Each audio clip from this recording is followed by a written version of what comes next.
bonne année à tous. On a tout le mois de janvier pour les présenter, donc bonne année à tous, chères auditrices, chers auditeurs des baroudeurs. Donc ce soir, c'est la reprise, la rentrée des classes, avec une toute nouvelle émission spéciale, avec un invité spécial et un invité d'honneur qu'on va vous présenter tout à l'heure. Donc les baroudeurs, nouvelle appellation, on espère que le nom vous plaira. On a aussi un Twitter, les baroudeurs, qui décrypte l'actualité du cyclisme. Donc j'appelle au tableau ce soir Loïc, notre délégué de classe. Salut Loïc. Salut à tous, content de vous revoir après une longue période d'absence pour moi, vu que j'avais raté l'émission 2 et 3, il me semble. Mais je suis de retour pour une nouvelle année, et puis l'actu cycliste redémarre, et ça c'est bien. Le jeune surdoué, parfois indiscipliné, mais on a besoin de lui. Dindon, salut Dindon. Bonsoir à tous. Celui qui a redoublé 3 fois et qui a évité le faux pas, Rudy, c'est le Rudy. Salut. Rudy qui se fait allumer dès le début de la soirée, c'est bien, on part sur des bases solides. Qui aime bien châtie bien, c'est mon poulain Rudy. Et notre invité exceptionnel, du coup, Rudy, tu peux peut-être le présenter, et après il se présentera par lui-même, c'est Chris Vroom avec un V. Oui, bon, si vous traînez longtemps sur Twitter, normalement, vous devrez assez le connaître. Il y a la somme de 3142 abonnés. Il a rejoint un Twitter en juin 2016. Voilà. On ne sait jamais si quelqu'un aime les dates. Tout ça. Donc, alors, il est surtout connu pour ses nombreux trades sur le cyclisme, le dernier notamment qui a en épinglé sur le Giro, qui était vraiment très intéressant sur le Giro avec Stéphane Roche et les trahisons autour d'une équipe. De toute façon, les années 80 en Italie, voilà. Les Italiens, on sait de quoi ils sont capables pour gagner un grand tour. Du coup, on a notre premier invité. Du coup, on va le laisser se présenter plus amplement maintenant. Bonjour à tous et bonne année. C'est Chris Vroom sur Twitter. Voilà. Je peux rappeler une petite aparté, donc sur Twitter, tu as quand même plus de 3000 abonnés, je crois. Ouais, tout à fait. J'ai passé les 3000 le jour de Noël en plus. C'était un beau cadeau. 17 000 tweets, enfin, en tout cas, tu as 3000 abonnés, donc tu as un compte Twitter qui est très fourni. Donc, on va dire, on peut te considérer un peu comme un. Est-ce qu'on peut te considérer comme un leader d'opinion comme peut l'être, par exemple, un Pierre Ménès pour le foot Oh non, le compare pas, là. Non, franchement, je troll un peu, mais t'es quand même assez actif et très présent sur Twitter et t'es connu quand même, quoi. C'est vrai que dans le monde du cyclisme, il n'y a pas énormément de très gros comptes, en tout cas francophones. Ouais. Mais moi, je me considère pas non plus comme une référence. Ça serait trop prétentieux de ma part, quoi. Est-ce que, par exemple, comme tu es assez populaire dans le microcosme du cyclisme, est-ce que tu as eu des retweets par des gens ou des personnalités très influentes du milieu du cyclisme ? Bah oui, il m'arrive assez fréquemment, peut-être pas des retweets, mais en tout cas des likes de la part de coureurs pro ou d'anciens pros qui... À ton tableau de chasse, t'as des noms à nous citer, des coureurs ou des anciens des gens ? Là, récemment, par exemple, j'ai Quentin Joregui qui a liké un de mes tweets ce matin ou hier. Après, j'ai aussi eu des interactions, par exemple, avec Oliver Neisen, quand je l'avais un petit peu critiqué au début d'année, qui m'avait répondu. Mais c'était marrant. C'était resté cordial ou il y avait eu des embrouilles? Non, pas de souci. Il m'avait juste fait un smiley un peu déçu, quoi, mais c'est tout. C'est quoi, c'est le seum de Milan-San Remo ? Non, c'était après Paris-Nice, quand il s'était échappé sur la dernière étape. Oui, c'est vrai. Et du coup, je lui avais dit, putain, tu grimpes fort quand même pour un Flandrien. Et en gros, ouais, il m'avait dit c'était moyen, quoi. Attention, question qui fâche. Au niveau des références, on peut se rappeler, c'est quoi, c'est l'état de la mode Servolex au Dauphiné, là, où t'as la G2R qui roule sur Nessun échappé. Oh putain, oui. Ça, elle était pas mal, quand même. Ah bah, on aura de quoi en parler. Bon, on va parler des coureurs, t'as des coureurs spécialement Quel thème? On continue l'interview. Bon. Là, Ouais, voilà. je reprends Ouais. Rudy, on continue l'interview tranquillement. Déjà, moi, je voulais te poser une question un peu en amont de celle de Rudy. Qu'est-ce qui t'a amené au cyclisme? Pourquoi tu aimes ce sport plus que d'autres? Et quand est-ce que tu as eu cette passion, tout simplement, du vélo? En fait, c'est assez ancien quand même.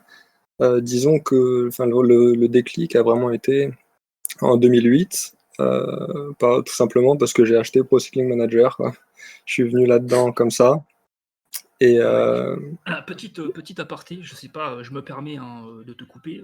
Pour ceux qui s'intéressent au sport sur Internet, il y a une chaîne qui s'appelle Trash Talk, qui marche Ah oui. bien dans le basket. Et en fait, il faut savoir que Bastien Fontagneux, qui est le gérant, enfin le créateur de la fameuse chaîne Trash Talk, qui est très connu dans le milieu du basket, lui, en fait, il est venu à la NBA par NBA Live 99.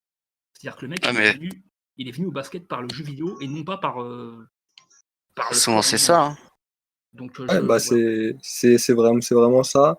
Bah, disons qu'avant, je regardais quand même le Tour de France, quoi, mais c'est tout.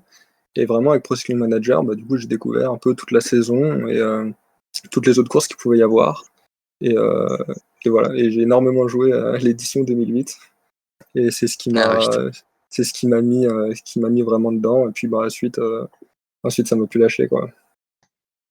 D'accord. Et donc après, tu as suivi donc les courses à la télévision. Ouais, c'est ça. Puis après, bah, du coup, je me suis mis un peu à tout suivre. Puis bah, maintenant, avec Internet, les bases de données comme Pro Cycling Stats, on peut vraiment regarder, bah, suivre les résultats de toutes les courses dans la saison, tout le temps. Donc, Donc ton premier tour, c'était 2008-2009. le premier tour, c'est vraiment 2007, où j'ai Ouais. vraiment un grand souvenir. Linus Gerdemann qui prend le maillot jaune. Sandy Cazard qui se fait percuter par un chien aussi. C'était assez mythique, quoi. Ah oui, oui, oui. Ah, celui-là, il est classique.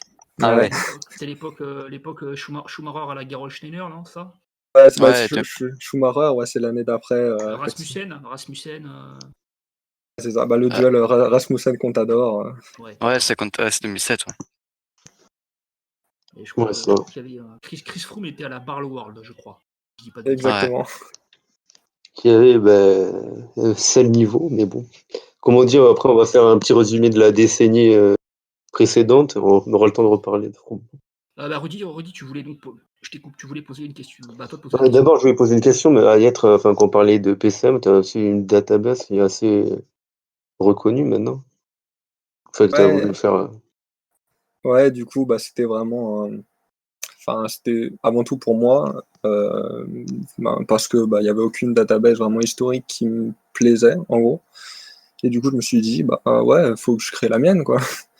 Et, euh, et donc, du coup, bah, en faisant vraiment tout, en allant chercher, bah, pareil, avec les bases de données, les résultats des coureurs, que je connaissais même pas forcément avant de faire la base de données.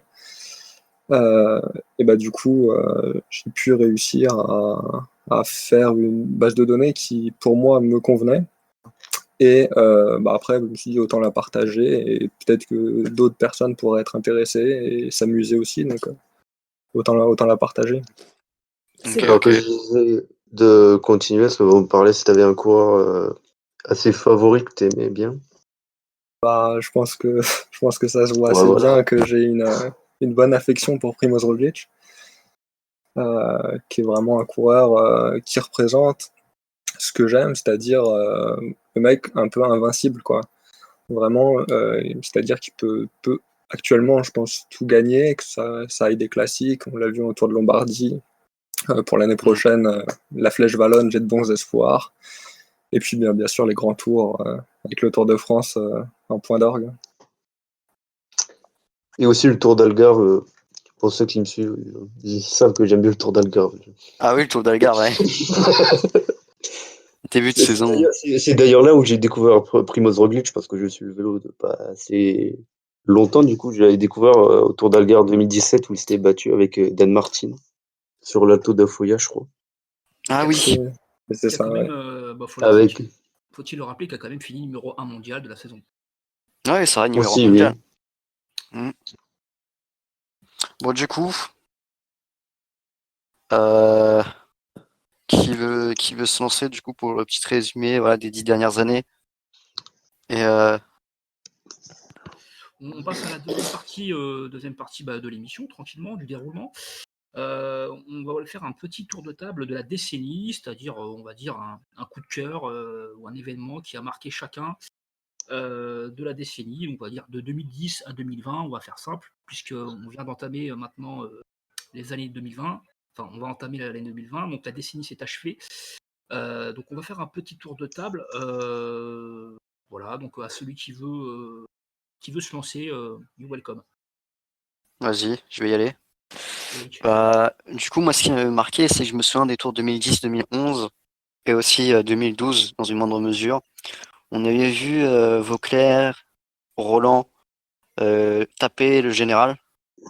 On avait vu Vauclair qui se bataillait pour maillot jaune, qui faisait 4.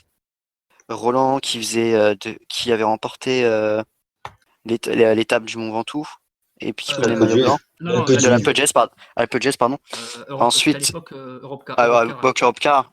Et Ouais. c'était aussi l'époque où l'année d'après, tu avais Europe Car qui allait en chercher 4 victoires. Deux pour Ouais. Vauclair en obtenait 2, Roland en obtenait 1. C'était Fédérico, je un. crois. Et Pinot, Ouais, Thibaut Pinot faisait un top 10, hein, je crois. Ouais, et ouais, voilà, remporter une étape pour rentrer. ouais, exact. Et après, tu as eu 2014 où tu as eu le duo français sur le podium. Et ensuite, on était un peu entré dans une période enfin, je trouve personnellement de creux Ouais. entre 2015 et 2018. Après, il y a quand Oui, même Bardet entre-temps qui a fait 2 voilà, mais podiums. où Non, mais tout à fait. les seules chances au général qu'on avait, c'était Bardet. On voyait un peu sous nos yeux le lent déclin de Bardet. On savait que Bardet pourrait pas gagner le Tour. Et l'année dernière, on a vu, bon, peut-être qu'Alaphilippe gagnera jamais le Tour, on ne sait pas. Mais on a vu Alaphilippe d'un côté et Pinot de l'autre, et on se dit, bon, cette année, en voyant Alaphilippe, en voyant Pinot, en voyant les jeunes, avec Madouas, Godu, avec des mecs comme Cosnefroy, on se dit, bon, peut-être que finalement, le cyclisme français est pas totalement foutu. Peut-être qu'on va pouvoir aller un jour chercher le Tour de France, parce que quand même, ça fait longtemps, quoi. Et ouais, c'est mon petit. Je rebondis sur ce que dit Loïc. 2014, c'était un tour que moi j'appréciais aussi parce que il y avait tous les cracks, tous les gros cadors étaient tombés au tapis. Il n'y avait pas Froome, il n'y avait pas Contador, il n'y avait pas Quintana. Et ça avait permis, et je crois que c'était Nibali qui l'avait remporté. C'est Ouais. ça. Et on avait vu JC Perrault. JC Perrault, quand même, fait deuxième alors que le mec avait plus de 34 ans, je crois. JC Perrault fait 2 et Thibaut Pinot faisait 3 avec je crois, maillot blanc. Et 2014, je trouvais que c'était un des plus beaux tours de la décennie parce que, tout simplement, un peu par défaut, parce que tous les cadors étaient au tapis, un peu comme celui de l'année dernière, en fait, enfin de 2019.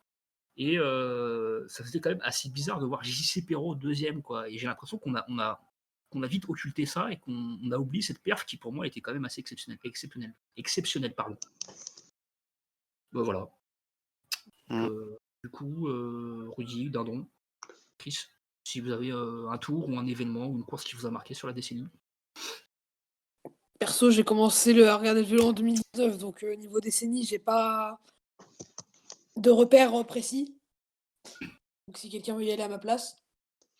Allez, je vais peut-être parler vite fait de l'homme peut-être de la décennie. On va peut-être parler de Peter Sagan, qui est quand même triple champion du monde dans la décennie, qui a remporté de tête, je veux dire, 7 fois le maillot vert. Ouais, 7 fois. Et a remporté deux monuments, le Ronde 2 en 2016 et Roubaix en 2018. Ouais, 18. C'est- Devant Gillier.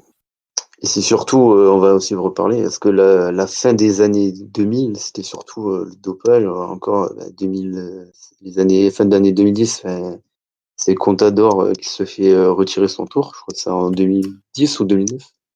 Ouais, parce qu'il avait Et mangé un steak trop. ouais, voilà. Et on remarque jusqu'à la fin de la décennie, on a Sagan qui redonne un nouveau souffle sur le cyclisme et qu'on oublie à peu près les affaires de dopage. Ouais. Et un nouveau engouement sur le cyclisme Peter qu'on peut Sagan voir en France. avec la Cannondale et en fait, c'est un peu, il devient un peu la rockstar en fait, quoi. La vraie rockstar du peloton, quoi. C'est un coureur qui a du panache, qui en plus a un caractère un peu atypique, qui est voilà, qui dénote un peu dans le milieu un peu traditionnel, quoi. On a l'impression que c'était un peu devenu la rockstar du peloton, quoi. C'était un vent de fraîcheur sur le peloton. Mm. Un vent de fraîcheur qui va partir en retraite d'ici 1 an ou 2. Ah, Bah, Coco, tu veux faire ton point sur la décennie? Ouais, à titre personnel, moi, ce sera la victoire de Andy Schleck en 2011 au Galibier. Ah oui. C'est Tour de France 2011 qui verra la victoire de Cadel Evans et qui verra l'attaque de Andy Schleck, je crois, à 60 km de l'arrivée avec beaucoup de panache. Il avait, je pense, en plus bien préparé cette victoire parce qu'il avait placé des coureurs en amont et il avait attaqué très tôt, il avait pris beaucoup de risques et c'est un coureur, effectivement, je crois qu'il avait Andy Schleck avait fini deuxième à ce tour-là. Cadel Evans l'avait remporté, je crois, au contre-la-montre juste avant les Champs-Élysées et c'était aussi l'épopée de Thomas Voeckler qui avait fait 2 semaines en jaune avec Pierre Roland à l'Alpe d'Huez, avec voilà, l'Europe-Car, le Thomas Voeckler 2 semaines en jaune. Et c'était un tour qui avait beaucoup de panache et je dirais que c'est peut-être le tour le plus excitant de la décennie avec celui de cette année. Et les Français avaient brillé, donc avec Voeckler, avec Roland. Et Andy Schleck, pour moi, représente le dernier vrai coureur, le dernier vrai pur grimpeur avec du panache qui avait fait une perf incroyable. Il avait attaqué à l'Isoire, il avait fini dans le Galibier en remportant cette étape. Et c'était à l'époque, il était à la Trek et je crois que son frère Franck avait fini troisième, si je ne Ouais. m'abuse. C'est ça. Et c'était un tour 2011, donc là pour le coup c'était le début de la décennie. Et en fait ce tour-là m'avait marqué parce que c'était un tour spectaculaire. Et après en 2012, moi j'étais très déçu parce que c'était le début de l'ère Sky avec Wiggins, avec les Froome. Après on aura les Geraint Thomas, etc. Et c'était le dernier vrai tour où on a pris du plaisir. Et après on a eu la fameuse ère Sky où tout a été verrouillé, où je trouve qu'il y avait moins de spectacles. Et voilà, et le Tour de 2012, pour le coup, moi, c'est celui qui m'a le plus déçu, parce qu'il n'était pas forcément très montagneux et qu'on a assisté à Bradley Wiggins vainqueur, qui pour moi fait partie avec Geraint Thomas et des vainqueurs de Tour de la décennie, peut-être les moins, ceux qui ont peut-être le moins de panache, quoi. Voilà, ils ont contrôlé. Et bon, voilà. Euh, donc du coup, Chris Vroom, à toi d'avoir la parole. Est-ce qu'il y a un tour ou une course qui t'a marqué sur la décennie? Ouais, alors moi je vais parler d'une classique plutôt. Justement, on me l'a renvoyé là, il y a quelques minutes sur Twitter. C'est les JO de 2016 à Rio, qui était une course mais juste incroyable. Que du coup j'avais pas encore réussi à trouver un replay. Donc, j'ai pas, c'est sur ma liste à faire. Mais en tout cas dans mes souvenirs c'était vraiment incroyable parce que on a l'attaque de Nibali très loin de l'arrivée. Qui attaque, moi je ne veux pas dire de bêtises, mais je crois qu'on est à plus de 50 km de l'arrivée. Il part dans l'échappée, il passe en tête de la dernière difficulté avec Maika et Enao. Il y a Ensuite, Alaphilippe aussi pas loin derrière. ouais, mais et Alaphilippe qui réagit plus tard, un peu trop tard En d'ailleurs. attaquant Froome, je crois. Ah, Je crois qu'il lâche Froome. Je crois que c'est Froome qui attaque Alaphilippe derrière. c'est ça, Ouais. c'est ça. Et Joachim Rodriguez qui suit Alaphilippe aussi. Et puis après, la chute dans la descente, Alaphilippe, je sais plus, c'était son dérailleur qui était bloqué ou sa roue qui touchait le patin, enfin, je sais plus, il pouvait plus défendre ses chances comme il fallait, quoi. Et puis ensuite, Van Avermaet sur un circuit pour grimpeurs, enfin, c'était fou de voir Van Avermaet gagner cette course en plus. Donc vraiment, une des courses les plus belles de la décennie pour moi. Maika avait fait podium, non? Ouais, Ouais, ça, Maika et Fuglsang. Ouais, bah c'est ça, hein. Maika se fait reprendre Ouais, à la ouais. flamme rouge par Van Avermaet et Fuglsang. Et puis bon, après au sprint, après il n'y avait plus photo, quoi. Van Avermaet, c'était réglé, Ouais, quoi. je me rappelle très bien de cette course parce que notamment, je crois que c'était Laurent Luyat qui présentait. Enfin, Laurent Ouais. Luyat. Ouais, Enfin, c'était bref, sur France Télé, ouais. Sur France, qui disait que en fait, Laurent Jalabert, qui est le consultant, avait dit à Laurent Luyat qui vous voyez remporter la course et Laurent Luyat avait dit Peter Sagan. Mais Peter Sagan, en fait, il n'était pas sur la route, il était sur VTT, je crois. Et qu'il y avait vraiment joué une malchance en plus sur le VTT. Donc, n'est-ce pas, Laurent? Ouais, c'est ça. Et puis du coup, après, avec la victoire de Van Avermaet, sont revenus les débats. Est-ce que Sagan aurait dû s'aligner sur la route? Mais bon, je pense que c'était quand même un petit peu dur pour lui, quand même. Alors, si Van Avermaet si Van Avermaet a pu passer, je pense que Sagan aurait pu passer. S'il était dans un bon jour. Après, on saura On peut jamais. pas refaire l'histoire. Ouais, on peut pas refaire l'histoire. Hein. Si, Enfin, vas-y. Non, je voulais dire surtout que les deux, ils sortaient d'un tour très accompli avec Sagan qui remportait le maillot vert et Van Avermaet qui avait... Ah non, attends, si, 2016, C'est il ça, portait il le avait maillot porté le jaune maillot jaune, il s'était même à, échappé avec le maillot à jaune. Limoges, au Lyon, ouais. Si je vous demande, pour clôturer ce mini-débat, si je vous demande de me trouver ou de me donner un mot-clé pour définir cette décennie, quel sera-t-il? Un mot-clé ou une phrase ou une accroche ou un mot. Transition. Ok. Transition dans le cyclisme, avec toutes les rumeurs de dopage, un cyclisme qui avait c'est quand même cette image de vieux sport, Ouais.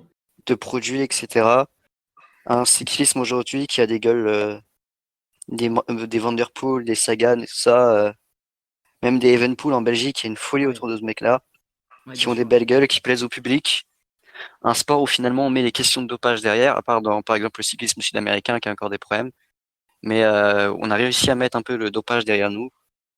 Et on a une nouvelle génération qui arrive et on va vers de belles années pour le sport.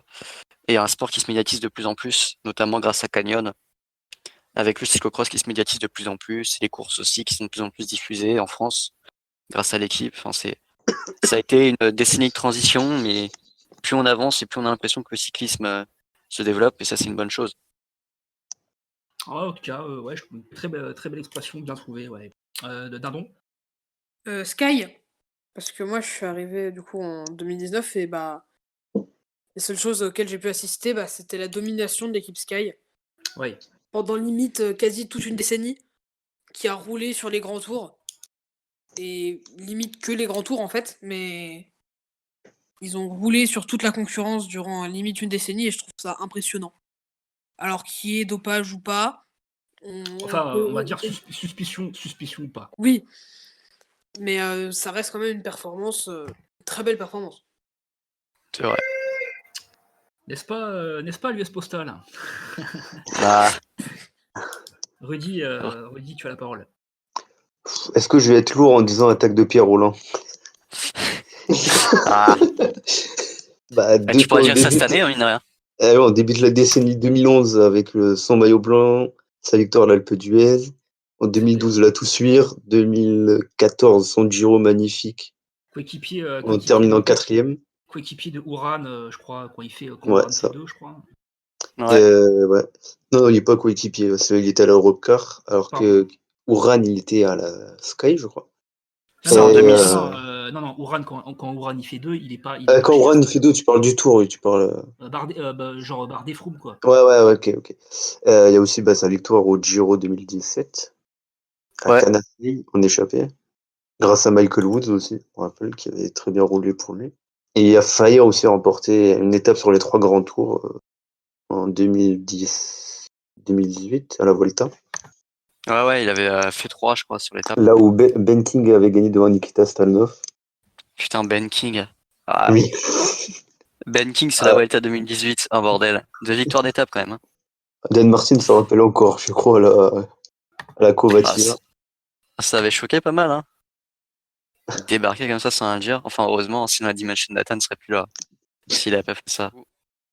Qui Chris, c'est à toi de clôturer cette décennie. Est-ce que tu as un mot clé? Franchement, j'aurais bien repris Sky. Parce que clairement, c'est leur décennie, comme Indurain avait marqué dans les années 90 et comme Armstrong a marqué les années 2000. Clairement, il n'y a eu que Sky dans les années 2010. Voilà, avec absolument imbattable sur le tour. Les fameux gains marginaux de Dale Bradford, c'est ça? Ouais, c'est putain, ça. ouais. Et sur le Tour de France, la seule année où ils perdent, c'est quand Vincenzo Nibali, c'est quand Vincenzo Nibali gagne parce que Froome tombe sur l'étape des pavés. Bon, peut-être que Nibali était tellement fort cette année-là qu'il les aurait battus quand même. Mais bon, ça aussi, on pourra pas savoir. En tout cas, et puis ça se termine cette décennie avec un doublé, Bernal-Thomas. Donc c'est fini entre guillemets en apothéose pour eux cette décennie. Après, la Sky a dominé exclusivement sur les grands tours. Le reste, tout ce qui est classique et petites courses annexes, ils ont pas été. On les a pas vus. Paris-Nice quand même. Oui, Paris-Nice, c'est la chasse gardée aussi. Paris-Nice et Dauphiné. Et après, C'est ça ça, revient bah, sur le Tour de France, quoi. sur les courses Ça, à Ah, SO, en gros, c'est là qu'ils ont été Ouais. vraiment très forts. Voilà. Et Kiatowski aussi sur le Tirreno Adriatico, je m'en souviens. ouais, Oui. 2018 aussi. Parce qu'on rappelle Mm. que Kiatowski aussi, la team il me Ineos. s- Vas-y, Cocorico. Non, mais j'allais dire, parce que Chris, tu disais que la Sky était très en corrélation avec ASO. C'est ce que tu m'as fait, enfin, ce que tu fais comprendre. Bah, en gros, ouais, clairement, c'est leur programme préféré. Paris-Nice, le Dauphiné, le Tour de France. Et le patron Le seul de. classique qu'ils ont gagné, c'est Darius. Et voilà, enfin, on l'a déjà dit, mais voilà, le patron de la Ineos, qui est aussi l'actionnaire de l'OGC Nice, a fait un énorme lobbying avec ASO pour avoir 3 étapes à Nice pour le Tour 2020, quoi. C'est ça. Bah après, la reprise Parino, ça a été assez récente. Je sais pas si ça a vraiment pu intervenir Enfin, énormément. on va dire que mis à part les suspicions de cette équipe-là, il y a aussi quand même des très gros moyens financiers, quoi. Ah oui, ça Mais c'est c'est aussi ça c'est clair. pour l'histoire du départ à Nice, c'est aussi qu'il y a énormément de cyclistes qui aujourd'hui vivent soit à Nice, soit à Monaco. Absolument. Et que Monaco, on en est déjà parti il y a une dizaine d'années. Ouais, c'est vrai. Et c'était un chrono inaugural d'ailleurs sur le circuit Monaco, sur le circuit qui a été fait par la F1. Ouais. Et mais maintenant, il y a beaucoup de cyclistes. Même Gilbert habite vers Monaco. Evenpool Bah, a déménagé. Loïc, en parlant de Gilbert, on pourrait parler aussi de la décennie. Gilbert, Ouais, Ouais, c'est vrai que quatrièmement, Gilbert champion du monde et rang 2 mythique, j'allais dire. bah, il a tout a gagné. Sauf... un Paris-Roubaix cette année. Hein. Ouais. Ouais, mais pour moi, le rang 2 il est plus marquant que le Roubaix qui a gagné. C'est vrai. Que le champion de Belgique chez Quickstep, seul 40 bornes. C'est vrai. Bah après, ce qui est très fort avec Philippe Gilbert, c'est qu'il a réussi à faire évoluer son profil. C'est-à-dire qu'il est parti vraiment d'un profil puncher qui gagne tout en 2011 vers un profil flandrien maintenant. Et ça, c'est quand même assez incroyable.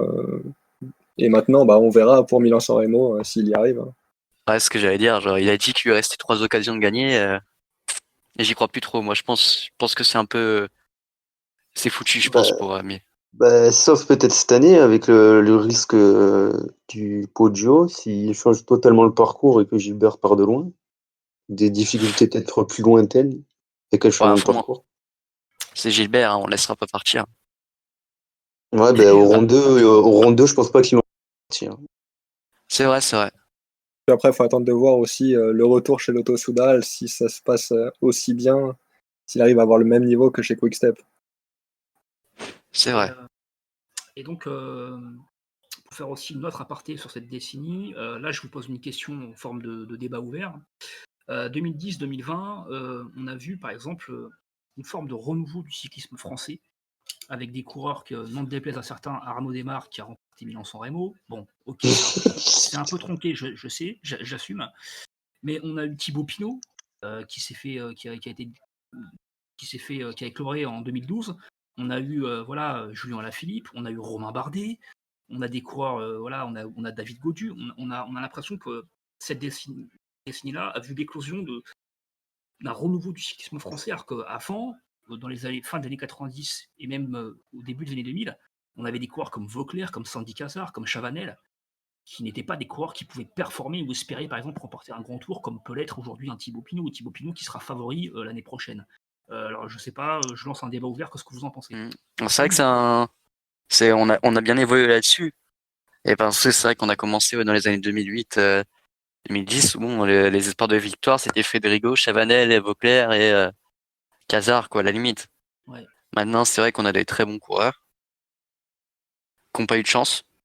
Hein, on peut citer Pinot sur le Giro, Pinot sur le Tour de France en 2019, Pinot sur le Tour de France en 2015, Pinot sur le... Bref, on n'a pas forcément eu de chance, mais on a eu des bons coureurs, on a eu des belles épopées, et puis je pense qu'on a réussi un peu à nettoyer l'image du cyclisme en France, ce qui fait que maintenant il y a plus d'initiatives. Et non, et puis surtout on a des bons jeunes, on a des bons coureurs espoirs, donc à voir ce que ça va donner cette décennie, mais ça va être intéressant. Hein. Rudy, Chris, vous n'avez pas d'avis sur la question? Si, après, le très grand moment pour moi du cyclisme français, et qui montre un peu toute l'évolution qu'il y a eu, c'est Innsbruck 2018.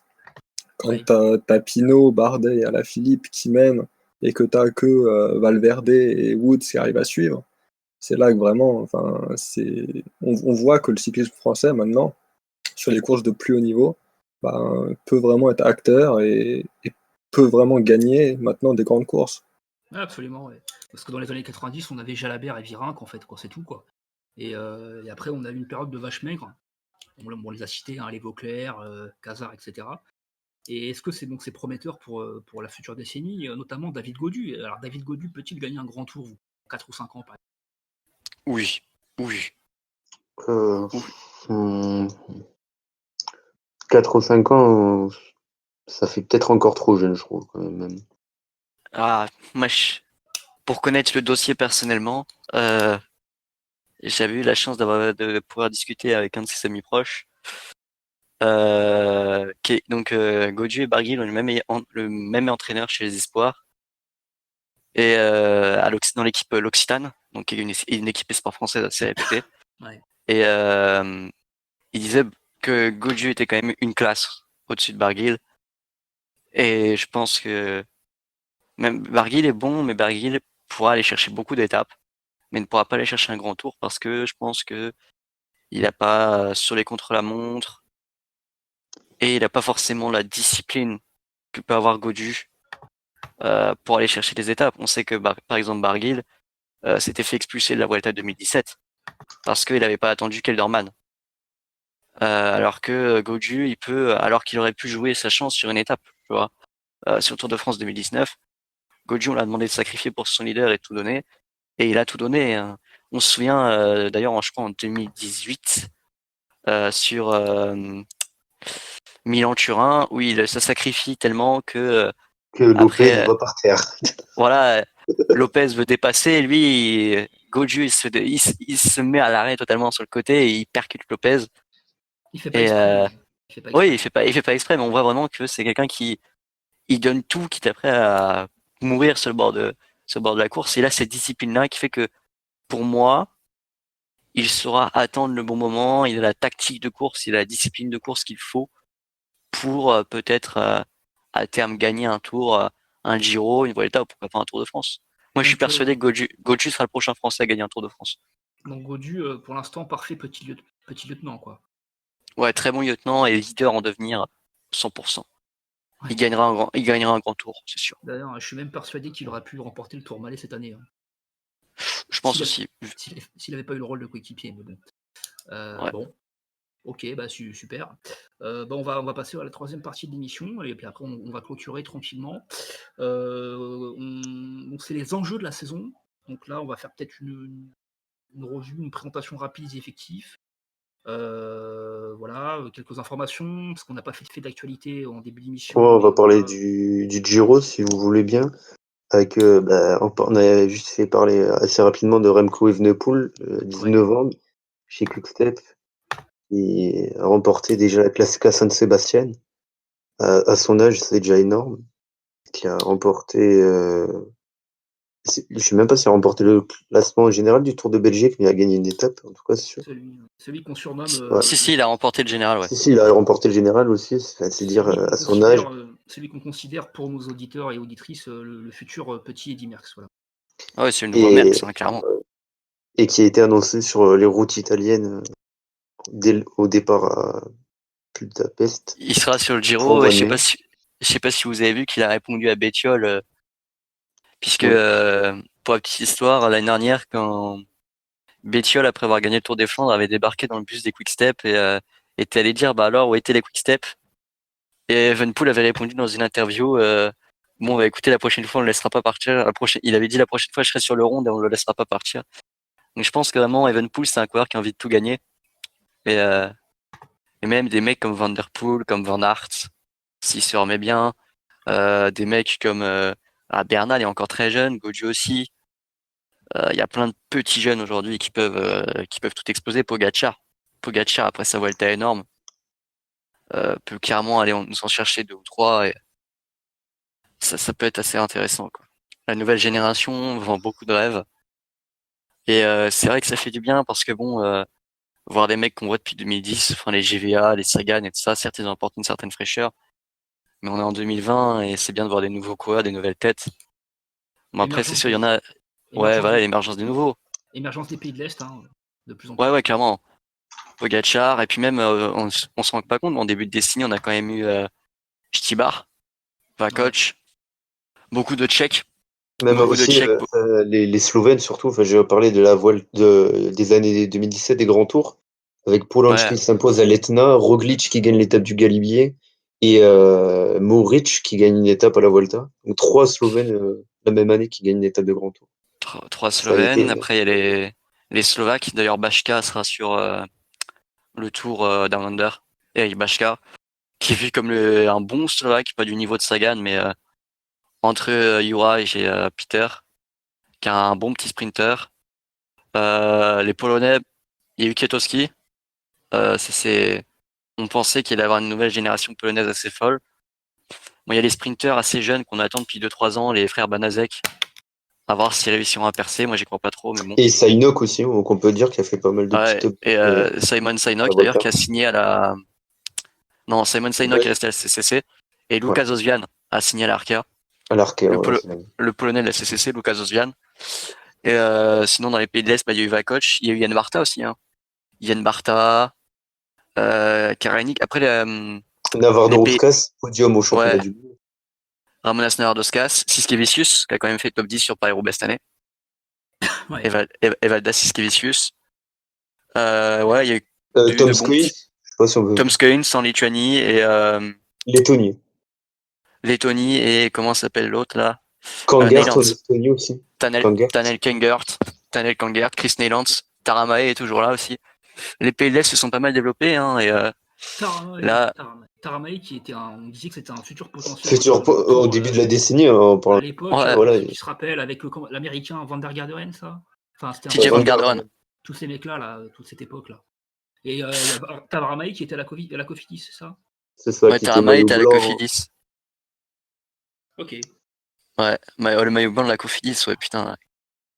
Et après en russe, on a Vlasov qui est parti à la Astana. Ouais, très juste. Ouais, On a qui le, était très on a très le bon au petit début Kazakh d'année. là. Ouais, qui a été très bon. On a le petit Kazakh, la Pronziki, qui a eu un accident de voiture malheureusement, enfin, qui a été percuté par une bagnole à l'entraînement, donc qui mettra un peu plus de temps avant de Qui commencer sa était saison. Guidic, je crois aussi qu'il était. Gidic, Ouais. mais ouais, il y a toujours ce vivier kazakh qui est alimenté par Astana. Mais ouais, les pays d'Europe de l'Est se développent plutôt bien. Et après, par contre, il y a certains pays clairement qui ont payé le prix, quoi. L'Italie n'a plus de nouveau de talent, par exemple. Et l'Espagne aussi, un peu aussi. Parce que on passe des Ouais, Valverde Rodriguez, Contador, ouais. à Enric Mas et Garcia Cortina. Et alors là, je sais pas si vous avez la réponse, mais comment vous pouvez expliquer l'émergence de ces pays de l'Est? Est-ce que la concurrence est moins forte? Est-ce que c'est des pays je sais pas, qui ont su moderniser leur cyclisme, qui ont plus de moyens, qui se sont renforcés? Qu'est-ce qui a fait La qu'ils ont. crise, Ouais, la ok. crise. C'est un petit ça va être un petit cours d'écho, mais en fait, c'est comment fonctionnent les équipes et surtout les équipes espoirs. Elles fonctionnent sur le sponsoring et sur le fait que les marques sont prêtes à mettre de l'argent ou pas. Et que à partir des années 2008, il y a eu la crise économique. Et que du coup, quand on a fait les politiques d'austérité en Europe dans les années 2010-2015, les équipes qui étaient habituées à se démerder avec peu de moyens et qui se concentraient sur la formation de jeunes des pays de l'Est, eh ben elles ont su se débrouiller avec moins de moyens. Et par contre, les équipes qui avaient des gros budgets et qui n'étaient pas forcément concentrées sur la formation, notamment les équipes espagnoles et italiennes, bah elles ont galéré, elles ont eu de moins en moins d'argent. Et aujourd'hui, on voit que, bah, par exemple, au début de la décennie, il y avait 5 équipes italiennes majeures. Il y avait la Bardiani, la Saucist, la Ville Trestina, il y avait la Lampre, Merida, il y avait la Liquigas, et aujourd'hui, il reste la Vino, il reste donc Androni Vino, Bardiani. Androni, Bardiani, Vino. Et il n'y a plus d'équipe italienne en World Tour. Depuis la liquidation judiciaire de la Lampre. Ouais, bah depuis qu'en fait Bahreïn a récupéré Merida. Hein. Et Là, c'est UE qui a repris la. Ouais, UAE a repris la licence, mais les vélos Meridas qui travaillent avec Lamprey, Oui, oui, ils oui. sont partis à la Bahreïn. Non, mais je Et veux dire que la flopée des coureurs qui étaient chez Lamprey sont allés chez eux. ah ouais, clairement. Bah ouais, et puis c'est assez triste de voir que par exemple ouais, cyclisme italien, cyclisme espagnol, même le cyclisme portugais, hein, qui avait réussi à faire Rui Costa, Nelson Oliveira, Ruben Guerrero par exemple, aujourd'hui ils produisent quasiment plus de talent. Et Sauf ouais, Il y avait pas. attendez, je voulais dire quand. Acevedo, c'est pas Acevedo qui était. Enfin, c'est un ah ancien, si, ah Sevedo, ça c'était les années Ouais, 2000, c'est- 2003-2004 ça. C'était un équipier de luxe de Armstrong, non? C'est pas ça? Ouais ouais, Jorge Acevedo. Ouais ouais, très bon. Ça c'est les, tu remontes à la décennie précédente encore. Ouais, c'était. Ouais, je sais, c'est notre époque, hein. Ouais, je voulais parler, par exemple, je devais dire les jeunes Portugais, vu que le Down Under c'est dans pas longtemps, que probablement le leader de la Quick Step, ça sera João Almeida qui vient de la Ah ouais, Roi Axeon. Almeida qui était ouais, à la Axeon. Il y a qui encore? Il y a les frères Oliveira, Ivo et Rui Oliveira qui sont à la UAE Emirates. Et globalement, ouais, en jeune portugais, c'est un peu tout, quoi. Après, il y a eu des flops aussi dans cette décennie, on va pas se mentir, hein. Il y a eu Guggenhardt, que tout le monde annonçait en 2015, tout le monde disait que Guggenhardt ça allait devenir le nouveau Froome, De toute qui façon, a pas donné grand, les qui a Portugais, pas donné grand chose, hein. les Portugais, c'est des gens honnêtes, hein. De toute façon, c'est des francs-maçons. Oh, putain. Il l'a fait, le con. Ouais, Ah, si. on coupera pas au montage, bien sûr. Ouais, on verra. Non, ça, je laisse. Pardon. Alors, si on peut dire, si on veut continuer, je sais pas, Chris, si tu veux peut-être parler des nouvelles équipes en World Tour, la Cofidis et la Israël, pour Ouais, présenter l'année. ouais, donc Cofidis qui monte avec le renfort d'Elia Viviani. Ça va être très intéressant. On sait que Vasser, il voulait plus de Nasser Bouhanni. Donc Viviani qui remplace Bouhanni, sur le papier, ça a l'air assez intéressant. Après, moi, je reste quand même assez. Enfin, j'attends de voir quand même, voir si ça marche. Je sais que Viviani, il avait un très gros train chez Quickstep.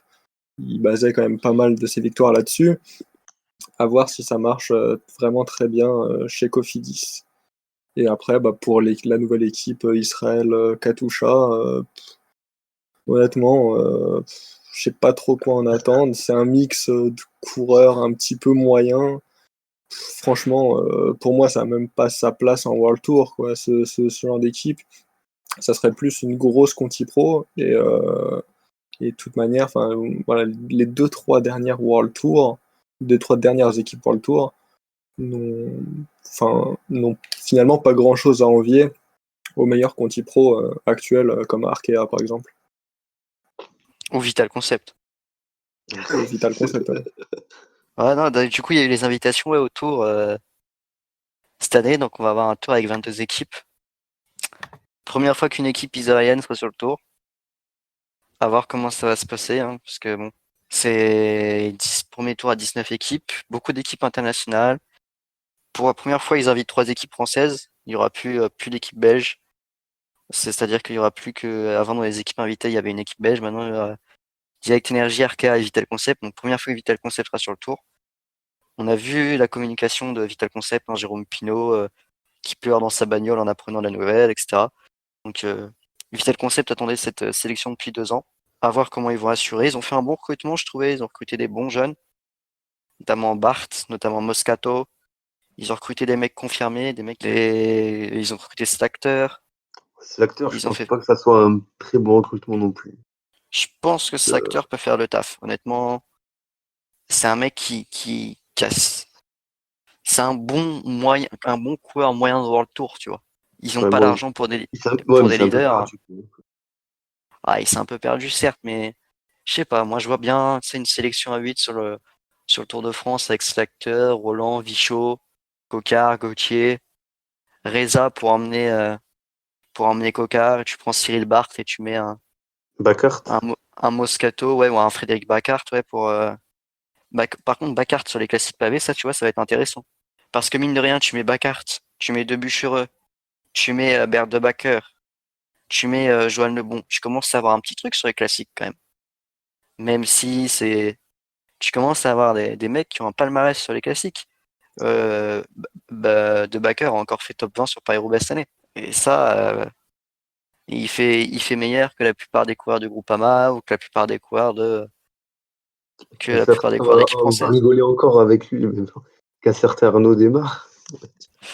Ah ouais, bah Arnaud Démarre qui dit qu'il se concentrera plus sur les sprints cette année que les classiques pavés parce qu'il a compris que c'est trop dur pour lui. On verra ce qu'il en est en vrai. Peut-être, à parler des classiques, on peut dire peut-être au niveau des Français, parce qu'on a Rémi Cavagna et Florent Sénéchal côté Quick-Step. Et Julien Alaphilippe aussi qui va faire le Tour des Flandres. On a Côté, Hofstetter, ouais, on a Hugo Hofstetter Hugo Hofstetter, Christophe Laporte, hein, ce sont des bons coureurs. et Et Damien Touzé, faut pas oublier, qui était. Damien Touzé va devenir un bon. Et comme Madouas pour les classiques Madouas, vallonnés sera fort aussi. même Goju, sur Madouas aussi pour aller sur les pavés, qui a déjà ouais, fait mais top 10 Paris-Roubaix Espoir, mais je pense pas que c'est sa priorité. Goju, Goju pourra aller taper une ardennaise, à mon avis, un jour. Goju sur la Flèche Wallonne, je me souviens de, je crois, 2017 ou Bah, 2018, 2017, c'est 2017, sa première participation qui attaque. où c'est lui qui ouvre dans le dernier passage du mur de vie, voilà, c'est lui qui ouvre la marche pendant un moment. Et on voit que, il a les potentiels, il a, je pense, l'explosivité pour aller chercher On l'a peut-être vu pas un au Liège, mais Tour de Romandie quand il y a sa victoire d'étape. ouais, ouais. Ça, c'est grand moment sur le Tour de Romandie d'ailleurs, où il bat Roglic, alors qu'il y a un accrochage à l'arrière, il bat Roglic, il bat Thomas, et il va chercher une belle victoire. Ah, j'avoue que ça, c'était pas mal. L'accrochage au Tour de Romandie, là, dans la Mm. dernière montée, les deux. Ouais, ouais, c'est vrai que c'était une belle victoire, hein, le Tour de Romandie. D'ailleurs, il a remporté le titre de meilleur jeune. Et ouais, enfin, le cyclisme français se porte bien, ouais. Donc pour les classiques, j'attends Touzé, j'attends Hofstetter, j'attends Christophe Laporte aussi. Euh, Puisque bon, Cofidis, ils ont une très bonne équipe, mais je vois mal Viviani scorer sur un Paris-Roubaix, par exemple. D'ailleurs, il a dit qu'il y participerait pas, hein. Il participera au Giro, au Il Tour de fera le Giro Tour France. de France, ouais. Ouais, et ensuite il se concentrera sur les JO de piste. Et non, la Cofidis va devoir se baser sur Touzé et Laporte sur les classiques. En français, on aura Hofstetter, on aura Marc Sarrault sur les classiques pavés. Ouais, aussi Marc Sarrault, faut pas oublier, qui a fait aussi le top 20 sur Roubaix. Sur Paris-Roubaix. Mais moi, je pense que clairement, Sénéchal l'an prochain peut aller nous claquer. Il peut aller nous claquer en Roubaix si à la Quick Step. Parce que l'an prochain, il y aura Cavagna, Sénéchal sûr sur Paris-Roubaix. Et si jamais Lampart ou Stibar est pas en forme et qu'il faudra donner le lead à quelqu'un de confiance, moi je donne le lead à Sénéchal et sur ces terres, il est capable de gagner, hein. C'est un ancien Acofidis en plus, donc il vient du coin. Il vient vraiment du coin. Donc à voir. Sinon sur les classiques un peu plus punchy, vous voyez qui en français qui serait capable d'aller chercher, genre je sais pas, un Liège ou une Flèche Wallonne par exemple. Toi tu vois qui, Rudy, aller chercher une classique vallonnée comme ça? Bah, un qui a aussi voulu essayer de dynamiter la course sur la flèche, juste à la fin, et aussi celui qui aurait dû remporter Montréal, c'est Benoît Cosnefroy, Ah ouais, champion du monde espoir en 2017 à Bergen. C'est peut-être un mini Julien Lafilippe, on va dire. ouais, certains l'ont comparé à Julien Lafilippe. Je pense pas qu'il ait l'explosivité que peut avoir Julien, parce que Julien Je est. pense que c'est quand même, parce qu'on l'a. Enfin, ok, c'est le Tour du Limousin, mais je trouve qu'il y a une explosivité, une énorme forme. Oui, quand il est en forme, oui, sauf que bon, Lafilippe a été en forme 6 mois, Cosnefroy a été en forme 2 semaines, quoi. Il... Cosnefroy carbure sur la pluie normande et tout, mais je vois pas. Cosnefroy a pas forcément le niveau d'Alaphilippe. Après, il peut encore se développer. Il a été champion du monde espoir. C'est vrai, il faut lui laisser le temps. Ça, je suis d'accord. Mais bon, à voir si d'ici un an ou deux, il est capable d'aller chercher des classiques un peu plus sérieuses. Sur un Liège-Bastogne-Liège, Guillaume Martin, je pensais que. Non, c'est trop farfelu peut-être. Guillaume Martin en solitaire, pourquoi pas. Mais il n'a pas l'explosivité. C'est en arrivant au sprint, il se fera fumer. S'il arrive à moins de 2, s'il arrive pas tout seul, il a perdu en fait. Mais si il est capable. Et d'ailleurs, Vasseur a dit qu'il attendait qu'il attendait de Deux- un J'ai eu top deuxième 5, c'est meilleur ça? coureur français. Ouais. Deuxième meilleur coureur français de. Oui, c'est pas. Pour moi, il est devant Bardet. Pour moi, Ouais, mais actuellement, Martin, sur une avec la configuration, régularité qu'il a montré, grand tour, Martin est plus fort que Bardet. je pense, ouais. D'accord. Parce que Bardet a toute une équipe à son service, Ouais. alors que Martin à la Bonti, c'était Cavalier seul. Ouais. Donc si tu mets Martin protégé par des mecs comme Errada, bon Atapuma et puis à la Cofidis malheureusement, et il aurait été utile, mais des mecs protégés par des mecs comme Errada, comme Le Turnier des, aussi, on peut dire. ouais, des Turnier, des Morin, des petits grimpeurs comme ça, qui sont capables. Mais moi je pense que le duo Martin protégé par Errada, déjà, s'il y a un équipier du luxe du niveau de Errada, ça peut être très intéressant.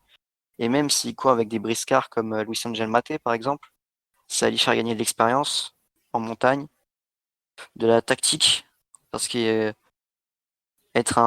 oser être un peu plus offensif. Et je pense que ça peut être que bénéfique pour lui. Et puis la Cofidis, ça fait du bon recrutement, honnêtement.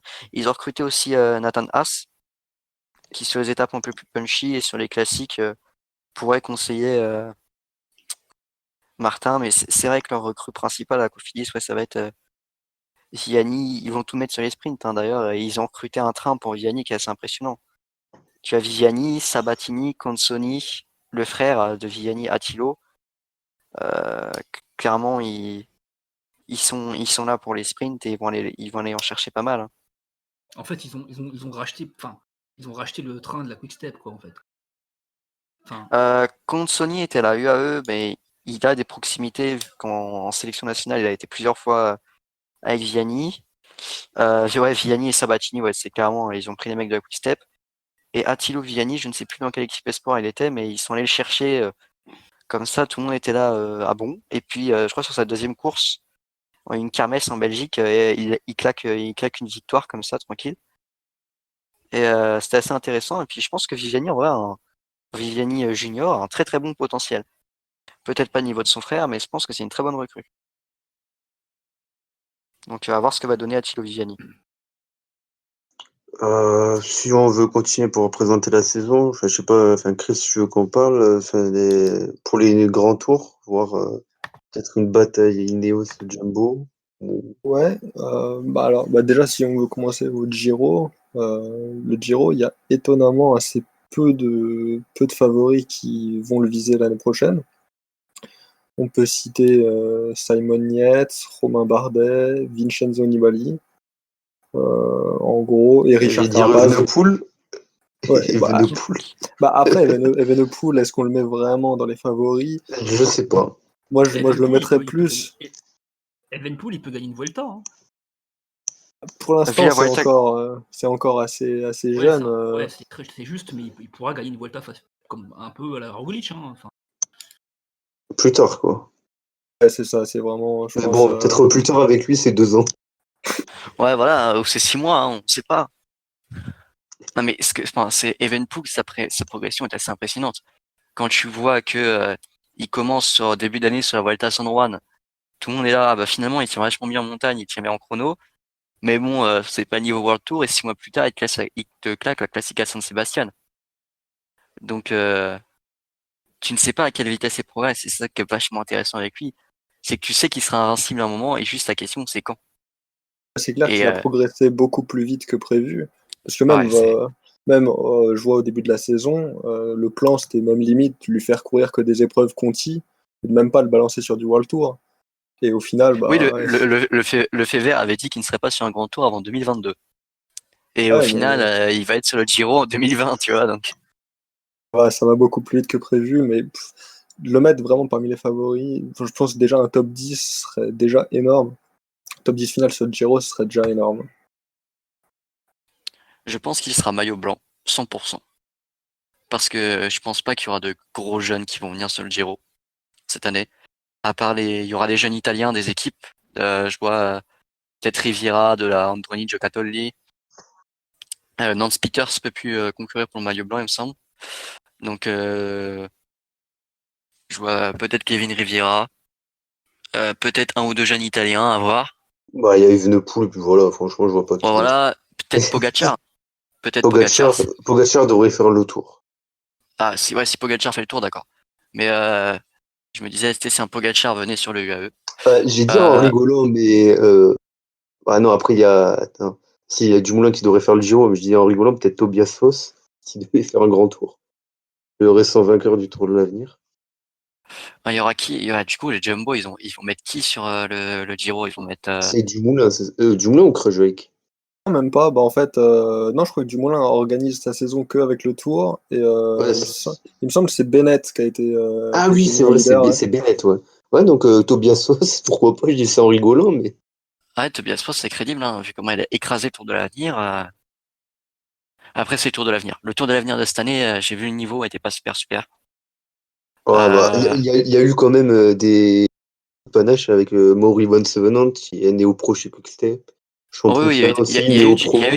il y a eu du panache, hein, mais ce que je veux dire, c'est que clairement, on a vu Tobias Foss, il n'y avait pas de concurrence Et à côté, quoi. surtout, je trouvais son équipier très fort, là, Torius Finn, qui est resté chez UnoX, lui.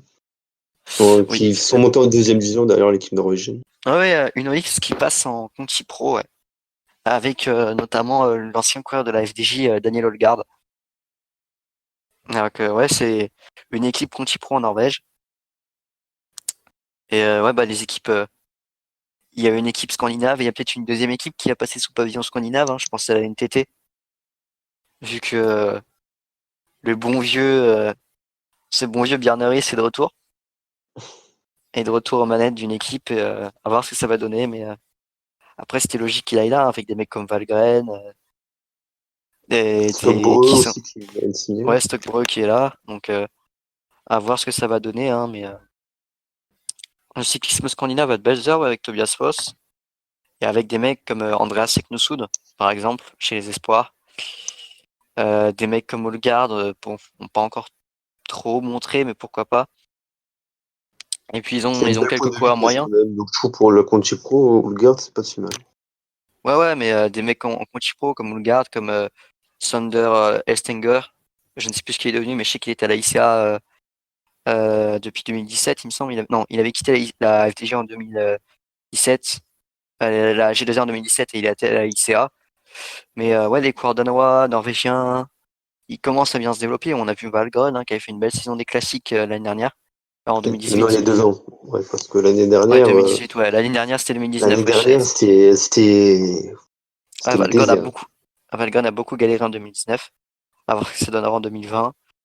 Et puis, Pedersen, en coureur scandinave. Ouais, Pedersen, champion du monde, quand même.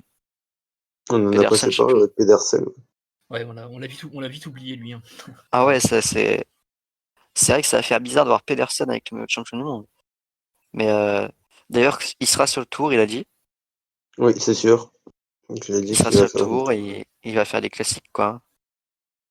Ah, ça va être intéressant de voir un mec sur les classiques pouvoir concurrencer avec le maillot de champion du monde, parce qu'on avait eu Sagan. Et là, on aura à nouveau un mec. Donc, ouais, ça peut être intéressant. À voir, la Trek aussi a perdu quelques coureurs, hein, au niveau des pavés. Ils ont perdu Degenkolb, qui était quand même un grand coureur de pavés, qui repart à la Lotto. Euh, à voir l'équipe qu'il aura pour l'accompagner sur les classiques, mais ça peut être intéressant, ouais, de voir la Trek sur les classiques avec le champion du monde. Et ouais, sur les classiques, sinon, ce qu'il faudra attendre aussi, c'est la Lotto. La Lotto avec des mecs, bah, l'alliance de Gilbert, ça peut être très intéressant sur des classiques.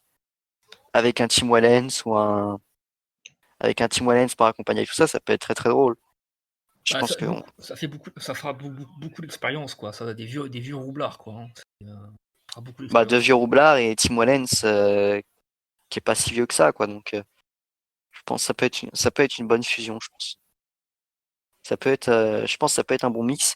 Après, à voir s'ils font pas une Movistar, quoi, niveau stratégie, mais ça m'étonnerait quand même. Parce que la Movistar, on pourrait en parler, mais ça, ce qui m'avait Movistar, c'est quand même l'équipe de la décennie qui, avec le plus grand potentiel, a le moins gagné. Absolument. Et d'ailleurs, son plus grand titre à la Movistar. Pour moi, ça reste Valverde en 2018. Et il le gagne pas avec Movistar, il le gagne avec la sélection nationale.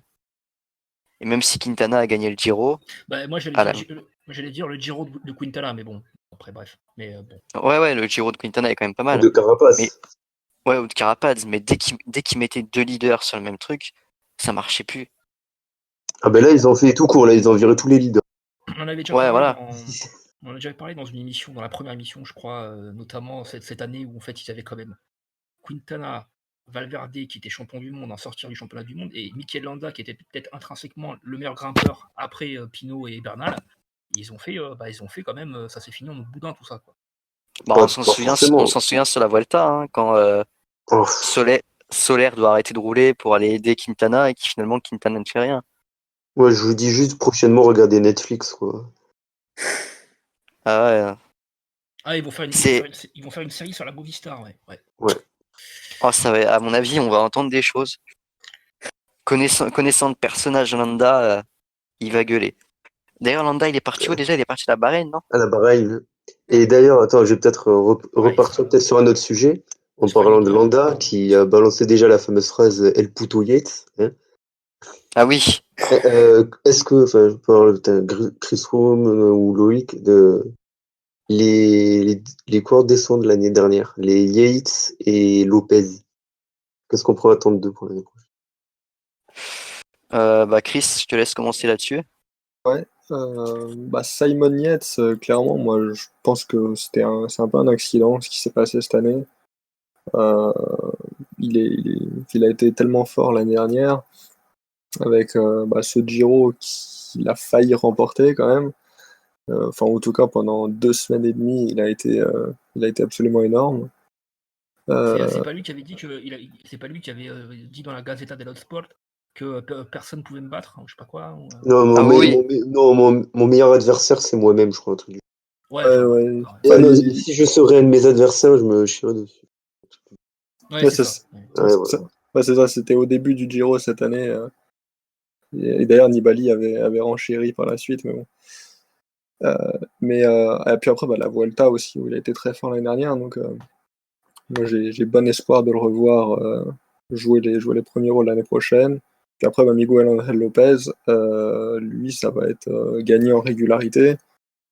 Parce que intrinsèquement, je pense qu'il est le meilleur grimpeur du monde. Mais après, il faut être régulier pour gagner un grand tour. Et aujourd'hui, c'est ça son problème. C'est que il va être capable de sortir des perfs incroyables sur des étapes en particulier, mais après, Comme sur 20. on l'a vu sur la Vuelta cette année. Hein. Ouais, tout à fait. Et même sur le Giro, par exemple, une étape aussi à la Molina en Catalogne, où il est énorme. Et, Ouais. mais après, sur un grand tour, c'est compliqué. Il remporte le Catalogne, je crois. Ouais, c'est ça. Il avait été le plus fort, clairement, sur toute la semaine. Après, moi, je pense que Lopez va finir un peu comme un Quintana. Adam Yates. Non, Moi, un Adam Yates. Genre un très bon équipier, mais qui ne sera jamais un leader. Parce qu'il n'a pas la régularité, parce qu'il n'a pas la discipline, parce qu'il a pas. Il lui manque quelque chose. Je me souviens qu'avant, on mettait les frères Yates sur un pied d'égalité. Puis on a rapidement compris qu'il y en avait un qui était meilleur que l'autre. Et je pense que Lopez, c'est un peu ça. On a dit il va être un grand leader, etc. Et on se rend compte qu'il n'a pas la On l'a discipline, vu qu'il qu'il a pas. a été leader de la Vuelta et qu'il a été totalement désorienté. Voilà, c'est dès qu'on lui donne un peu de responsabilité, j'ai l'impression qu'il s'effondre. Et Ouais. je vois pas. Je vois pas comment il pourrait évoluer quoi que ce soit. Je pense qu'aujourd'hui, Lopez, il a montré toutes ses limites. Il a montré toutes ses limites et la Astana, s'ils sont intelligents, l'an prochain, c'est tout sur Fuglsang. Et tu développes du jeune avec Bronzicki et Vlasov. Hein. Et Mais avec Fuglsang, ils vont quand même pas avoir la prétention de jouer les grands tours. tu me mets Fuglsang sur une Vuelta, moi je te dis oui. Hein. Oui, ok.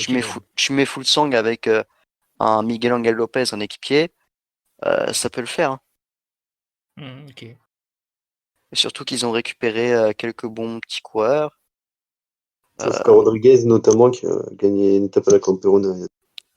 Rodriguez, Vlasov, Ponziki, qui sont des coureurs qui ont du coffre. Et honnêtement, ouais, moi je pense que ils ont de quoi faire. Ils ont de quoi faire. Après, on va voir. Je pense que dès la reprise, on va avoir des indications précises sur des équipes. Dès le Tour Down Under, on va voir quelles équipes sont prêtes au combat et quelles équipes ne sont pas prêtes. Après, il y a des équipes qu'on ne pourra pas juger. Hein. Par exemple, je sais pas si vous avez vu, mais les sélections ont commencé à sortir. Et Bora Hansgrohe, clairement, ils viennent pas pour gagner, quoi. Bora Hansgrohe, ils viennent, je crois, avec McCarthy. Et sinon, pour les sprints, c'est le leader, c'est Bashka. Donc, voilà, quoi. Mais sinon, il y a le Tour Down Under, je pense que ça donnera une petite idée de comment les choses peuvent se passer. Il y aura Richie Porte pour la Trek. Il y aura Bon, alors, surtout Romain Bardet qui va faire sa rentrée la plus Romain tôt Bardet va de sa venir. carrière. Sachant que l'année dernière, c'était Pierre Latour qui était allé. Sujet très intéressant, Richie Porte aussi. Hein. Pareil, un coureur à haut potentiel qui n'a jamais atteint les espérances qu'on avait en lui. Quoi. Il se retrouve à jouer le fond de top 10 avec Barguil sur le tour. Quoi. Ah, mais il n'a pas eu de chance aussi. Il a beaucoup chuté. L'an dernier, pas forcément, je trouve. Coureur fragile quand même, je trouve. Mais bon, enfin. Bardet, c'est un coureur fragile mentalement. Non, on parlait de Porte, pas Bardet. Ah, Porte. C'est gratuit pour Bardet, là. Ah oui, clairement. Porte, c'est un coureur qui n'a pas eu de chance. C'est vraiment un coureur qui n'a pas eu de chance. Je pense pas. Et je pense qu'il a compris que dès qu'il... C'est con, mais je pense que dans sa tête, il a le fait que dès qu'il sera bien placé et tout, il va lui arriver une couille et que du coup, il a plus la confiance. C'est un peu comme un Cavendish, si tu veux. Comme un Cavendish actuellement, je pense qu'il a encore le coffre pour faire quelque chose, mais il a tout simplement plus le truc de... Il a plus, tu sais, c'est la grinta, quoi. Ce qui faisait que, par exemple, Cavendish était intrinsèquement meilleur, c'est que c'était le mec qui était taré, mais tu savais qu'il avait sa ligne droite, qu'il allait foncer sur la ligne droite, et que tu sois sur le chemin de sa ligne droite ou pas, il allait quand même foncer, tu vois. Porte, c'était un mec en montagne, tu ne pouvais pas tenir sa roue, il allait foncer jusqu'à tomber sur le bord, tu vois. Et après, même après avoir travaillé comme un malade pour Froome, il arrivait à revenir sur Quintana, tu vois. Et par contre, quand il a commencé à tomber, ça a été pareil pour Cavendish. Quand Cavendish a commencé à tomber, d'ailleurs, le tournant de carrière de Cavendish, c'est sa chute sur Tour de France en 2017. Sa Tour de France. 2014. Tu parles aussi de 2014 aussi, chez lui, à Eurogate. Sa chute, c'est, tu parles par rapport à... C'était pas Peter Sagan qui l'avait un peu... Oui. Lui, il parle de Sagan, mais moi, je parle plutôt peut-être même en 2014. Quoi. Oui, parce qu'après, il s'était remis à gagner. Mais pas énormément, pas autant qu'avant 2014. Pas autant qu'avant, certes. La chute de Porte au Ventoux 2016. Ah oui. Bon, bref. Ouais, chute sur Ventoux 2016 et chute 2017 dans la descente. Et même encore, on parle de 2016, mais sa crevaison avec Van Garderen, Cherbourg, qui perd 1 minute. Non, mais il a eu que des problèmes, ce gars. Chute en 2018 sur l'étape des pavés. Ouais. Aussi. Et j'ai même pas pu. J'ai raté le début de l'étape, j'ai dit, ouais, tout va bien. Il y a quoi? Il y a eu 15 km. Porte abandonnée. Ah, ok. Ouais, il tombe avant les pavés. Oui, mais c'est quoi? C'est après 2 km de course? Même pas. Il tombe, je crois. Il tombe au bout de 30 km de course et il se fracture le poignet, je crois. Avant les pavés, avant. Ce qu'on craignait tous, parce qu'on savait que Porte avait un fort risque de chute. Et finalement, il n'aura jamais gagné un grand tour avec la BMC, quoi. Alors que quand il est transféré à la BMC en 2016, tout le monde se dit, bon, il va commencer à gagner. Ça aurait été un des plus gros flops. C'est peut-être finalement un coureur qui est bon pour les courses d'une semaine et pas 3 semaines, quoi. Ouais. En portant Paris-Nice. Tour de Suisse. Voilà. Peut-être pour terminer. On va peut-être parler. Non, juste peut-être parler des Français. On va juste On a commencé un petit peu bardé, on va peut-être parler d'Alaphilippe et Pinot pour finir. Ouais, quand même, ouais, vas-y. Alaphilippe qui va faire à peu près le même début de saison que l'année dernière déjà, qui va reprendre San Juan plus Tour de Colombie, qui va faire Paris-Nice, peut-être en le gagnant. Voilà, on va reparler de Pinot aussi. Pinot qui va aussi faire Paris-Nice pour le gagner, et la première fois qu'il va y participer. Gros focus sur les mondiaux, Et les JO. et les Jeux Olympiques. Moi, je pense qu'Alaphilippe va se réserver sur le Tour de France, qui va être beaucoup moins. Il va peut-être en garder sous la pédale et qui va surtout préparer les JO et les mondiaux. Et surtout les JO, parce que je pense que le parcours est fait pour lui. Voilà, après, je sais pas si tu partages mon avis, mais. Oui, c'est ce que tout le monde parle en ce moment, c'est sûr que Alaphilippe doit être favori pour les mondiaux et pour les JO.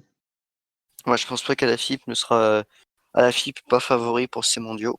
Parce qu'ils Non, mais sont. il est favori, mais il va pas forcément gagner. Mais Oui, mais le profil est taillé pour lui. Clairement. ah, clairement non. Clairement, c'est pour Pinot cette année. Hein. Pour avoir Vu vu que c'est pas au sommet techniquement, Ouais. C'était et pas au je veux, sommet. C'était ouais, pas au sommet non les plus en JO sont, 2018. Hein. ouais.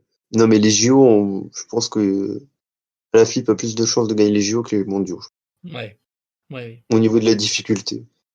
Parce qu'après, il faut se souvenir aussi de Innsbruck, Ouais, où voilà. où il cale dans la dernière difficulté. Et là, clairement, le parcours des mondiaux, cette année, pour moi, il est Il est encore plus il est dur plus dur qu'Innsbruck, ouais, qu'Innsbruck. pareil. Ouais. C'est à Aigle, en Suisse. Ouais, Ouais. Aigle Martini. Martini, ouais. Après, ce qui avait rajouté de la difficulté dans le parcours des championnats du monde Salut à toi, on t'écoute, on t'accueille. Oui. Bienvenue, Dindon. Rebonjour. Du coup, ce qui avait rajouté de la difficulté dans le parcours des championnats du monde 2019, pardon, c'était aussi les 2018. conditions climatiques. Attends, tu parles 2018 ou 2019 là? 2019. Mais moi, on parle Ah des ouais, mondiaux. Ouais, tu veux dire par rapport à la fibre qui était cramée. Ouais. Ouais. ouais, Mais clairement. même en 2018, il était cramé. Bah aussi, en 2018, il avait fait super chaud. Ouais, Il c'est vrai. avait... En vrai, en 2018, 2018, l'été est deux super coureurs chaud. et qui est Quintana, Yates, je sais pas le nombre de coureurs qui a. Même Roglic, il était tombé, je crois. Et Barguil aussi. Ouais, Barguil était tombé en tout début d'épreuve. Ouais, mais Roglic, je sais plus il était tombé, ouais. Ouais, il me semble que Roglic s'est tombé sur les mondiaux 2018. Ouais, t'as Froome aussi qui avait craqué. Et il y avait énormément de coureurs qui avaient craqué. Ouais, c'était par rapport à la D'ailleurs, chaleur aussi. petit aparté, Froome, est-ce que vous avez des nouvelles de Froome? Est-ce qu'il se remet de sa très grave blessure? Est-ce que vous le sentez placé pour le tour? Est-ce que vous pensez que c'est du marketing? Est-ce que vous pensez qu'il peut faire une place? Est-ce que vous, je sais pas, est-ce que vous pensez qu'il peut revenir tout simplement? On va parler le pseudonyme peut-être qui va après. Ouais, Moi, de ce que j'ai pu voir, en tout cas, clairement, Chris Froome, il likait tous les profils, tous les tweets qui disaient que sa blessure, c'était rien, qu'il allait revenir et tout. Donc, je pense qu'il se veut très optimiste. Après, ce qui est bizarre quand même, c'est que Dario Cioni, son DS, qui dit ouais, ça va être compliqué quand même. Et au final, ça tranche avec toute la com mais qui a été faite autour. son pharmacien a l'air très optimiste, hein, par contre, hein, je crois. Bah, Oui, il peut l'être. En tout Je cas, plaisante, Mais non. j'ai entendu Wiggins qui disait que il a dit qu'il reviendrait parce que c'est un grand champion et que voilà. Sauf que je vois mal comment il peut revenir après être passé à ça du décès, quoi. Mais c'est une blessure qui a été énorme. Et, enfin, déjà, ne serait-ce que revenir en compétition serait une très grosse Normalement, performance. Alors de là à normalement, gagner le tour. normalement, tu t'en relèves pas, mais le problème, c'est que s'il fait un podium sur le tour, là, par contre, les suspicions vont commencer à ressurgir, quoi. Enfin, Non, pas forcément les suspicions. Je pense pas non, non mais plus. De non, toute mais manière, Après, à chaque fois qu'il fait une performance, il y a des ouais, voilà. suspicions. Parce que Mais je déjà, pense aussi que, ouais, mais je pense que comme beaucoup de coureurs, Ventoux, Ventoux, que sur leur fin de carrière, Mon Ventoux euh, 2013. bon, non, mais en vrai, je pense, enfin, en général, tous les coureurs sur leur fin de carrière sont encore plus appréciés. Parlez de la fin de carrière de Contador. Début de carrière, Contador, il est décrié, il a été hué en 2011 en Vendée. Salut Damnon. Et en fin de carrière, regardez la fin de carrière qu'il a eu, Contador, tout le monde l'adorait et tout ça. Même limite Armstrong, je pense qu'en 2010, il y a peut-être un petit peu plus de sympathie que le début des années 2000. Les Contador, tout le monde l'adorait parce que il avait du panache. Oui, non mais je suis désolé, mais en 2011, Froome, il a pas de panache.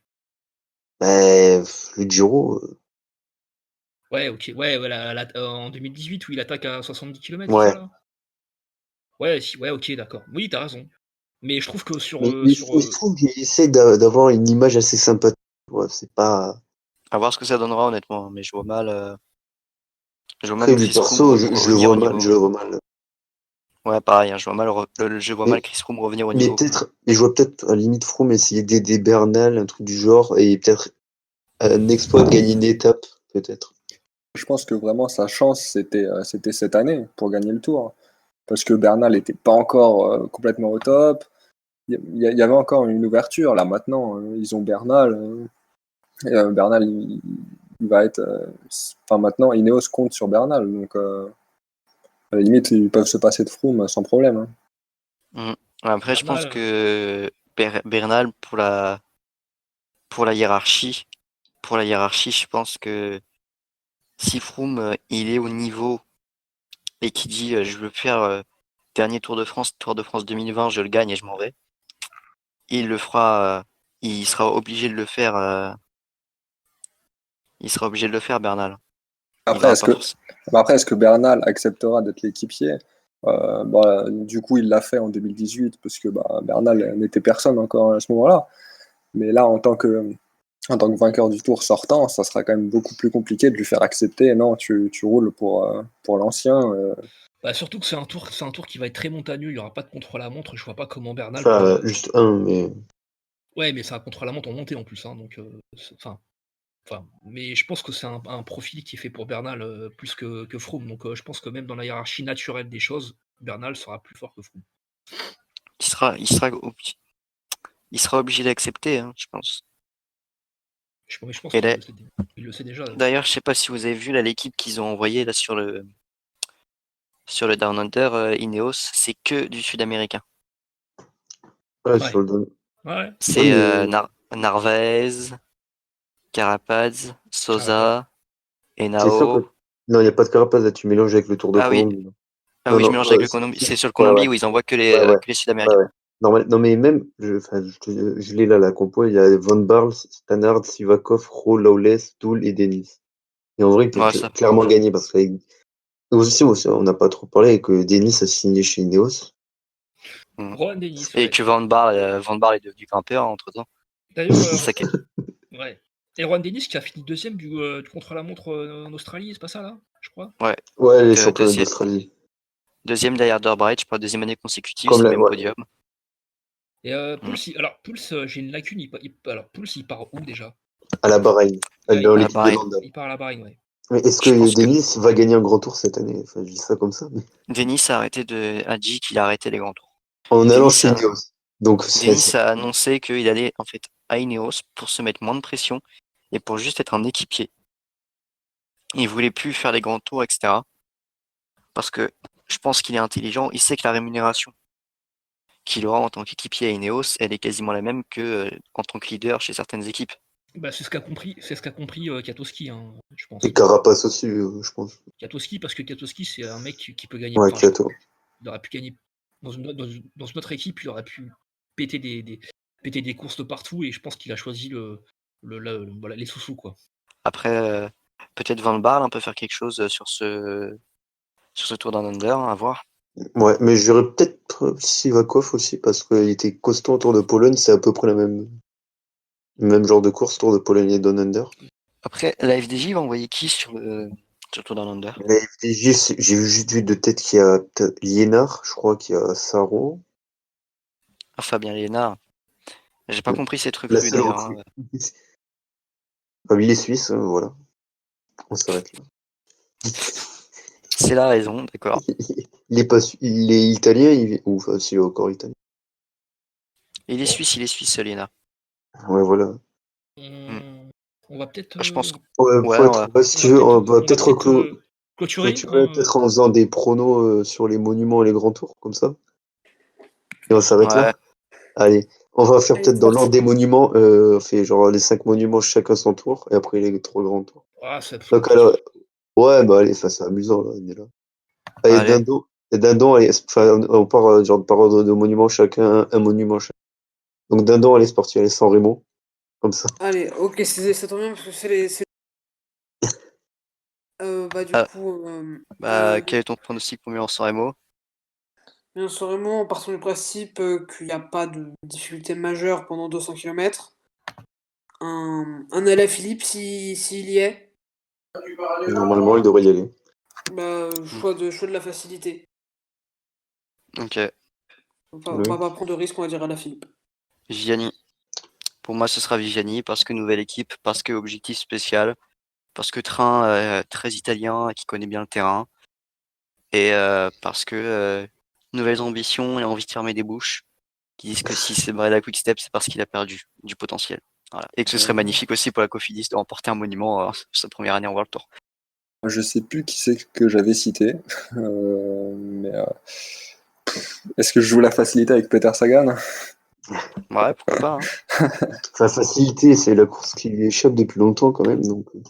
Ouais, mais Ouais, c'est le profil, son Oui, profil est parfait pour cette course. Quoi. c'est vrai. Ça va finir par tomber. Un jour. bon, moi je vais être un peu original, je vais mettre à la FIP aussi. Bon, Vas-y. Dindon, Tour des Flandres. Tour des Flandres. Un Belge, C'est c'est bien. vaste comme ça. Un Van Un Van Aert. Der Poel, s'il y est? Non, je pense pas. Van Der Poel, c'est devrait le Van faire. der Poel y sera. Van der Poel y sera. Là, il y a un truc, je sais pas. Van der Poel. J'ai pas encore eu le temps de voir Van Der Poel sur des pavés, mais vu ce qu'il fait en cyclocross, il devrait avoir la maîtrise pour gérer des pavés. Ouais.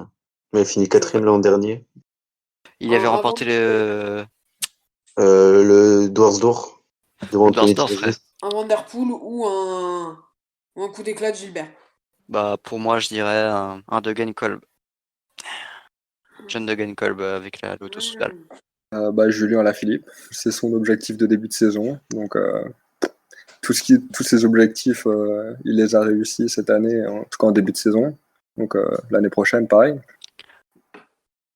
Bah, j'allais dire pareil aussi, j'allais dire la FIP pour le rond 2. Ouais, Il la vaut bien Philippe, aussi. il Bah, remporte ouais, les mais. 5 il remporte les Non, 5 non, non. monuments, les 3 grands tours et Non, en vrai, Non, non, je vois la FIP pour.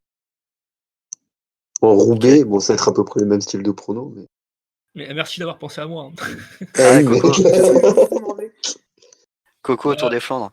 Non, je vais plus prendre de risques que Rudy et je vais dire Oliver Nissen. Ah ouais, Ah, pourquoi pas. Ah, Parce que belge, parce que état de forme, parce qu'il fait top 10 dernière, parce que coureur qui a du panache et je pense qu'il est à l'apogée de sa carrière en ce moment. c'est sûr. Parce que... Paris-Roubaix. Bon, Commence d'un nom. Paris-Roubaix. Paris-Roubaix, un Sagan, ça peut être bien. Pour allez. probablement l'une des dernières années de sa carrière. Ça pourrait être bien de terminer en beauté, puis je pense qu'il peut le faire, il a la capacité. Bon, alors moi, j'hésite entre 2 coureurs. Alors, un qui va être une grosse surprise, un qui va être une aberration pour vous. J'hésite entre Sénéchal et Siskevicius. Oula. Ah, Parce que pour moi, Siskevicius a un Paris-Roubaix dans les jambes. Siskevicius, il a montré Siskevicius est passé d'un mec qui galérait sur les pavés à un mec qui a travaillé ça et qui a une revanche à prendre sur cette course. Parce que la seule image qu'on a gardée de lui, c'était le mec à qui on ouvrait la porte 1 heure après la fin de la course, c'était pour qu'il fasse le tour de Vélodrome. Et c'est un mec, je sens il a envie d'aller chercher plus qu'un top 10. Top 5 podium pour Siskevicius, et sinon Sénéchal est capable de la remporter cette année. Je dirais Mathieu Van Der Poel, une attaque dans Arambert, et puis c'est réglé. Hein. Ouais, D'un pas faux. rondeur, carrément. Ah bah ouais, de loin, comme d'habitude. Ouais, moi, je vais dire Wout van Aert, Ah, Van après Aert. ses galères de l'année dernière, qui gagnerait aller sur le vélodrome au sprint. Et toi, Cocorico? J'allais penser aussi à Wout van Aert ou je veux peut-être aussi prendre des risques Mike Tennyson. Ah, ouais, ah, c'est pas mal, Tennyson, c'est vrai que. Et on a tous oublié Pedersen, c'est terrible. Non, on l'a pas oublié, c'est juste. Non. On va dire aussi qu'on a oublié Asgreen, qui est aussi danois. Ouais, Asgreen, pas faux. Bon, les dindons, Liège. Liège. Liège. Est-ce que Alaphilippe pourrait aller chercher Liège cette année? C'est à voir, je pense que oui. Moi, je pense que oui, Alaphilippe peut aller claquer un Liège cette année. Liège. Liège. Liège. Liège. David Godu. Ah, putain. Oui, mais j'allais dire pareil. Et toi, Chris? Liège, avec le nouveau parcours, je me dis que ça pourrait se finir un petit sprint, un petit comité. Alors, je dirais bien Michael Matthews. Ouais, pourquoi pas, ouais, s'il se remet bien. C'est jouable. Et toi, Rudy? Alors moi, je dirais quelqu'un qui est très en forme au mois d'avril, enfin, surtout l'année dernière, qui a terminé sur le podium de Liège et qui a remporté, je crois, peut-être 3 étapes du Pays Basque. Je dirais Maximilian Charman. Ouais, Sharkman ou Formolo, hein, la Bora, ils ont des cartes. Formolo, c'est sa course préférée, donc Ouais, il a le Formolo, gratte. ouais, ils sont capables. Et bon, Lombardie. ça m'étonnerait qu'il y arriverait à briller avec son maillot éclaté de la UE. C'est vrai. Lombardie, du coup. Ouais, Qui est chaud pour le Lombardie? Tour de Dindon, Lombardie. tu commences? Ouais. Si Thibaut Pinot le fait pas comme cette année, David Godu. Ok. Nibali, pour moi. La Lombardie, c'est encore un peu dur de se projeter. Mais alors, du coup, je vais dire un mec qui est souvent en forme en fin de saison, Gianni Moscon. Ah ouais. Ouf, ouais. Faire rager en plus un peu tout le monde, ça serait marrant. Ah putain, si Moscon gagne, Horrible. ce serait drôle. Horrible. En mettant un coup de coude à un coureur sur le sprint final. En faisant tomber Pinot sur le sprint. Ah, là, ce serait horrible. C'est quand même quand même, Moscon, petit aparté, c'est quand même le mec qui avait foutu qui avait foutu Reichenbach au sol. Parce que Reichenbach l'avait dénoncé à l'UCI parce qu'il avait traité Kevin Reza de sale noir. Moscon, il a quand même un palmarès, hein. Allez, moi, je dirais quelqu'un qui a attaqué dans le mur de Sormano en 2018. Primoz Roglic. Et toi, Coco? J'avais aussi pensé à Roglic, mais on va dire, allez, pour un peu se différencier, Henrik Mas. Ah ouais, j'aimerais bien. Bon, allez, Alors, Dindo, c'est toi qui vas te lancer pour le Giro. Ça va être chaud. Le Giro. On parle donc bien du classement général. Oui. ouais. Classement général, au niveau des leaders, je connais pas encore bien la liste des favoris. Je connais pas encore la liste de départ du Giro, moi. Bah, il y a surtout Bardet, Carapaz, voilà, Fulsang, Yates. Ah, Yates, pourquoi pas, s'il arrive un peu à descendre et qu'il est prêt, quoi, qu'il est prêt mentalement et physiquement. Faire un Yates, ça peut le faire un Yates. Moi je dis Yates. Ok. Moi, je vais dire full sang parce que je le vois bien claquer un tour. Je Il y aura partirais. Il y aura Nibali sur le Giro ou pas? Ouais, Nibali aussi. Ouais. Ah bah alors Nibali, pardon. Nibali. Je partirais aussi sur Simon Yates. Le Giro, c'est la course qu'il aime bien. Ça peut le faire. Moi, je suis peut-être totalement fou, mais je vais mettre Evenepoel. Sur le Giro? Oui, Ouais. sur le Giro, clairement. Il pourrait peut-être remporter le prologue et. N'abuse pas non plus. Ça serait très très fort. Et toi, Coco? Mikel Landa fait le Giro ou pas? En vrai, je pense pas. Je Je sais pense pas, pas, non. mais je pense S'il pas. le fait pas, je mettrais, on va dire, plat du pied, sécurité, Simon Yates, ouais. Ok, Tour de France. Tour de France, un Ineos, Bernal. Voilà, Ouais, voilà, c'est bon. c'est plié. Thibaut Pinot. Roglic, évidemment. Roglic, pareil. Le cœur, Pas du tout chauvin, là. Ouais, voilà. le cœur Thibaut Pinot, la raison Bernal, quoi. Ok. Il va Et la terminer Vuelta. sur le sous-grand tour. La Vuelta. Vuelta. Est-ce Alors que déjà, quelqu'un pour peut savoir mettre qui mon c'est qui fou va de faire. temps que je réfléchisse? Qui le fera, ouais, la Vuelta, c'est la question. Oui, Et ouais. sur On 2 fait ans. on fait des grands pronostics, mais Bah, je sais- vas-y Dindon, tu veux te lancer? Non, non, comment ça avant? Ok. Je pense qu'il ne fera pas le Tour de France. Je me mets dans une optique où Pinot abandonne tôt sur le Tour de France, où il foire, que du coup Gaudu abandonne tôt aussi, parce qu'il a plus rien à jouer. Gaudu met tout sur la Vuelta et Gaudu remporte la Vuelta. Voilà le scénario de rêve. Gaudu remporte la Vuelta. Voilà. Et Gaudu fait une saison et remporte le Liège et la Vuelta. Oh, De ce qu'on sait de la start list, je crois qu'il y a Lopez qui a confirmé qu'il serait sur la Vuelta. Donc pour l'instant, ça me paraît limite le plus crédible. Bah, s'il y a personne sur la Vuelta, oui, Lopez. Lopez, ouais. moi, je suis totalement fou. Allez, Romain Bardet qui gagne la Vuelta. Oh la vache. Excusez-moi. C'est qu'il y a un contre-la-montre par équipe dès la première étape. Hein. Ah, Bah oui, mais ils ont recruté. Ils ont recruté. Ah, ils ont recruté qui? Andrea Vendrame, très bon.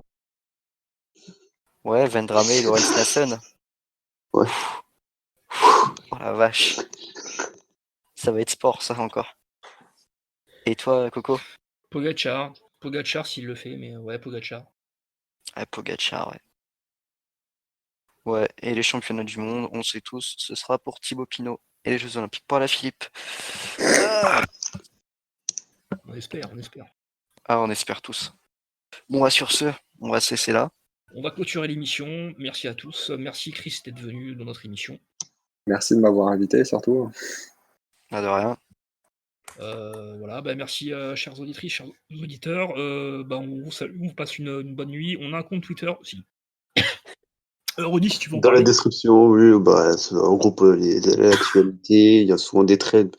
Pour ceux qui veulent souvent voir les profils des étapes qu'on trouve assez souvent sur Twitter, enfin, je regroupe assez souvent les profils d'étapes, la Volta, tout ça, les assez grandes courses. Il y aura certainement un live tweet sur tout le long des courses au retour de l'année, les résultats, pourquoi pas des trades spécifiques, peut-être pour présenter des favoris pour les grands tours, tout ça. Donc ça sera dans la description certainement. On vous laisse, on continue l'aventure. On a besoin de votre soutien, donc n'hésitez pas à vous abonner sur la chaîne et sur le compte Twitter. Salut à tous, bonne soirée.